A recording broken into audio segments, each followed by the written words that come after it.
In this video, I'll be going over exercise 2121 from the chapter 21 post assignments. So the problem starts by saying James Corp applies overhead on the basis of direct labor hours. For the month of May, the company planned production of 8,000 units, which is 80% of its production capacity of 10,000 units, and prepared the following overhead budget. I won't go through everything, but you can see this is what they provided here. Then, during May, the company operated at 90% capacity, which is equal to 9,000 units, and incurred the following actual overhead costs. You can see those over there to the right. So the problem wants us to first compute the overhead controllable variance and then compute the overhead volume variance. They do want us to prepare an overhead variance report at the actual activity level of 9,000 units, but I was just going to skip for time purposes for the tutoring session. If you'd like me to go over it, I would certainly be more than happy to, but this is very similar to other variance reports that we've done in the past at different unit levels. So first we'll start with the overhead controllable variance. There's a few steps we need to go through in order to get this. So first we need to figure out the direct labor hours per unit. This is calculated by taking the 24,000 hours, which is the standard direct labor hours, and divided by 8,000, which is the production in units, the standard production, which gives us 3 direct labor hours per unit. Then we'll find the standard number of direct labor hours, which is multiplied of 9,000 units multiplied by 3 direct labor hours per unit, which we just calculated, to give us a total standard direct labor hours of 27,000. Then we can find the variable overhead rate per direct labor hour, which is by taking the $48,000 in total variable costs and dividing it by 24,000 standard direct labor hours, which gives us a variable overhead rate per direct labor hour of $2 per hour.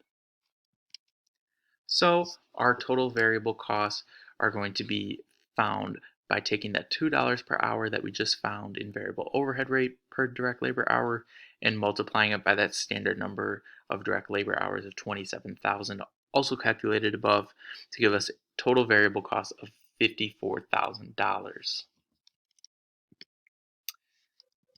Then I'm going to bring this over onto the new slide, that total variable cost that we just calculated of $54,000, and then pull up the total fixed cost that was given to us of $44,400, which when you add those two numbers together, you get $98,400, which is the total flexible budget overhead. The total actual overhead, which is given to us, is $99,250. So the overhead controllable variance is going to be found by taking that $99,250, which is the total actual overhead, and subtract the $98,400 in total flexible budget overhead, which gives us a variance of $850. This, again, with a positive number would be unfavorable, but another way to look at it is we actually incurred about $99,250 in overhead, whereas we were budgeted at $98,400, so we spent more than we budgeted, so that'd be unfavorable. Then we can get into the overhead volume variance. Again, the few steps to get there. First, we will take that total budgeted fixed overhead of $44,400, and then we can find the fixed overhead rate per direct labor hour, which is going to be found by taking that $44,400 and dividing it by that standard direct labor hour total of 24,000. That gives us that fixed overhead rate per direct labor hour of $185 an hour.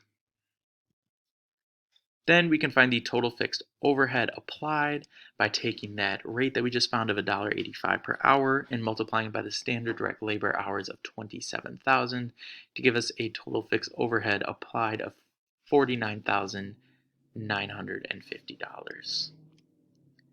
So with that, we can find that volume variance, which we are going to take that $44,400 in total budgeted fixed overhead and subtract out the $49,950 in total fixed overhead applied, which gives us negative $5,550.